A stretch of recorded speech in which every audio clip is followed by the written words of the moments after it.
dice, oiga, ¿cómo está? Le quería pedir un favor. Dime. ¿Usted cree que pues lo podemos arreglar? ¿Me puede rebajar unos 5 pesos de esos? Bueno, entonces mañana recojo el... We all know about these big drug cartels in Mexico. And we're also probably familiar with the idea that there's a retail drug market here where people buy these drugs. But where do those two worlds intersect? Who are the middlemen? Chicago's infamous drug trafficking twins, Pedro Flores and his brother Margarito, were key to El Chapo's U.S. operations. Their father, Margarito, was a high-ranking drug trafficker who went to prison when his wife was pregnant with the twins. He was released when they were 7 years old and began teaching them everything he knew.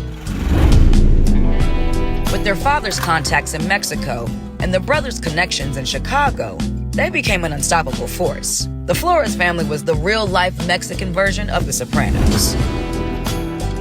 We thought we knew what money was until you get a hold of that type of money, right? We were past the making money part. We chose to be drug dealers. We wanted to be the best drug dealers there was.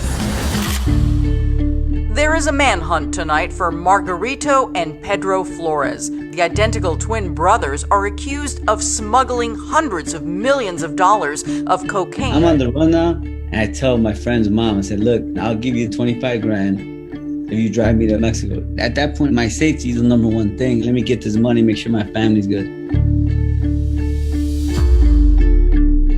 We bought a big old property, and we bought properties in different places. At any time, we're responsible for like 150, 180 million dollars worth of drugs. We were the biggest drug distributors in the United States, and we were living in Mexico at the time. Chapo, he told us both, he's like, look, any dumb MF can move tons of cocaine in Mexico, He's like, I've never met that many people who could do it in the United States. For real, like imagine you guys were triplets. The high-ranking drug cartel leaders arrest, igniting gunfights. Violence is on the rise again in Mexico. Murders happening in one of the most dangerous cities in the world. Tortured, shot, dismembered. Violence escalating to the point of temporarily shutting down 2 international bridges.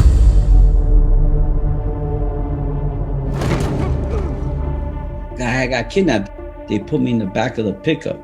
Man, they had them handcuffs so tight that I still had numbness. And they take me to a house. And them days turned into weeks. I lost almost 40 pounds. And I remember one day they came in and they're like, get up. And they put me back on the truck. He puts the handcuff key in my shoe. Just like that, like he's gone. And then it gets to the point where you're like, you know what? I gotta make the right decisions for myself, for my own family. He called the feds. Remember, by this, I'm having the mixed emotions where I'm talking to the government. We always make excuses to do wrong things. This was my chance to do the right thing for my family, I remember leaving that morning and I meet these agents. No lie, what she asked me? Who's El Chapo? And where do you fit in? I put Chapo, Mario, Arturo Bertrand, 2 slashes, me and my brother. I recorded the first conversation sometime in May. Amigo. ¿Qué dice, oiga, cómo está? Did they send you recording equipment? Oh, so that's the other thing. So they didn't send me nothing. I went to Radio Shack and bought one. Ahí estamos a la orden, ya sabes. They called us on Sunday and he said, guys, it's time. He said, you got 2 hours to train yourself in. They told us the plan. We're going to go, we're going to land in Dallas, we're going to refuel, and then we're heading to Wisconsin. In the history of the Northern District of Illinois, this case stands at the highest level. According to prosecutors, the Flores brothers have helped the U.S. government file charges against 62 people. We turn now to the other headlines tonight. Late word coming in, notorious Mexican drug lord El Chapo is being extradited to America. He didn't know I was recording him. They first played the conversation, like, amigo. He looked at me. Amigo. If I could teach anything to people from what made us successful, and I know it works, is learning when to take a loss.